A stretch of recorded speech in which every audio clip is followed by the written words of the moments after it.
Dobrý deň.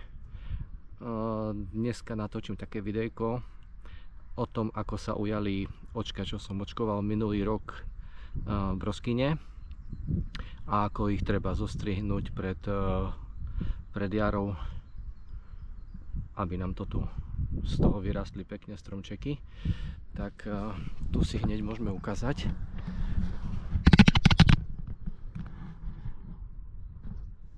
Tu v tejto časti bolo vložené očko. Už sú tu dva kvetné pučiky a v strede už sa tlačí listový pučík. Takže nad tým pučíkom tak pol centimetra odstrihneme a už necháme iba ten púčik, z ktorého nám tohto roku do jesene vyrastie stromček. Takisto tu máme.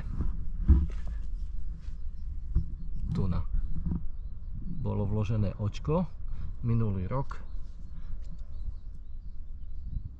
To, čo nám rastie nad očkom, odstrihneme a z tohto očka nám do jesene vyrastie stromček. Tu máme ďalšie prijaté očko v tejto časti, takže nad očkom odstrihneme. Ďalšie prijaté očko tu v tejto časti, nad očkom odstrihneme.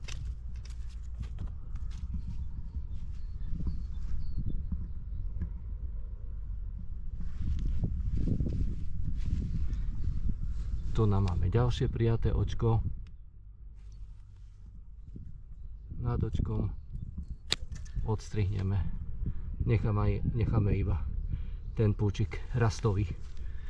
Ďalšie vedľa, tu na očko, nad očkom odstrihneme. Takže tak postupne. Tu mám taký rad, takú škôlku pri plote. No a ak som dobre počítal, tak nejakých 47 broskvín sa mi prijalo z minulého roka.